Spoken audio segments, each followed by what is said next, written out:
Walau manapun bolehlah saya menyebut secara ringkas. Ya. Misalnya di kawasan PKP bersyarat ini, PKPB.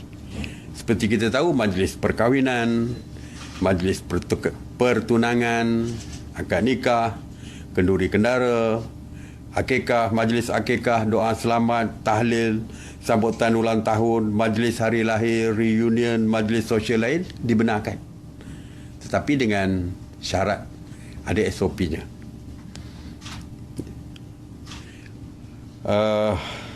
Sektor ekonomi, kita dah umumkan peruncitan dan sebagainya telah pun dibenarkan dan berbagai-bagai aktiviti ekonomi telah dibenarkan.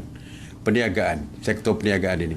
Kalau PKP sehingga pukul 10 malam, kata silap daripada 8 pagi hingga pukul 10 malam, tapi di PKPB bersyarat 6 pagi sehingga 12.30 malam. Ya, itu perbezaannya. Mesyuarat, MICE, MICE, bengkel, seminar secara bersemuka dibenarkan. Dine-in atau makan di kedai seperti dulu, seperti yang diumumkan di bawah PKPB 1.0 dulu, dibenarkan mengikut keluasan meja asalkan ada penjarakan 1 meter antara satu sama lain. Meja je besar. Meja mungkin muat 10 orang, meja bulat. Kalau di Chinese restaurant tu 10 orang. Ataupun meja yang panjang, boleh sampai 8 orang. Boleh duduk dengan ada penjarakan sosial antara satu sama lain. Jadi tidak lagi dua satu meja. Ini berbeza dengan PKP. Ya, PKP masih lagi 2 orang. Sedangkan di PKPB kita telah buka lebih daripada itu.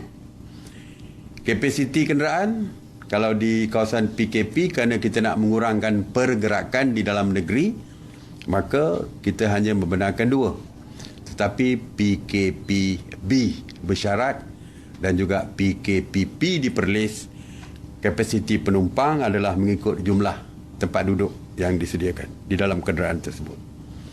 Spa dan pusat refleksologi juga turut dibenarkan di kawasan PKPB dan juga PKPP.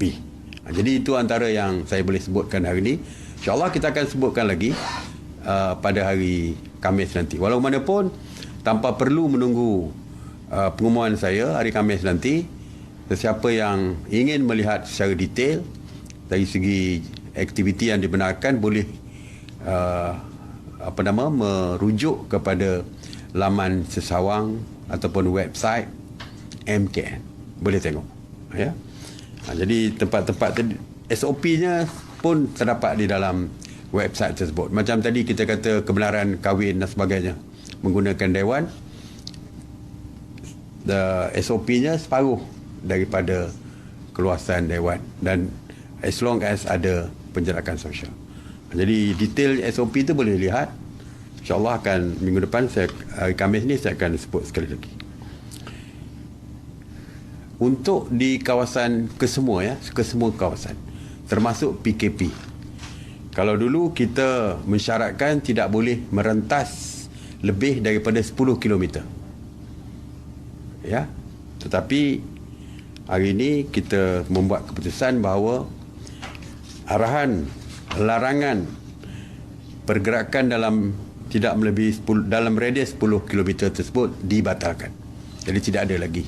Walaupun di dalam kawasan PKP sekalipun dibenarkan merentas sehingga 10 km. Kerana di kawasan PKP pun banyak aktiviti restoran dan sebagainya. Bukan saja restoran, perniagaan-perniagaan telah pun dibuka. Malah memancing dibenarkan. Jadi tidak relevan lagi untuk larangan rentas 10 km. Walau bagaimanapun, pergerakan rentas daerah dan negeri masih lagi dikekalkan. Ya.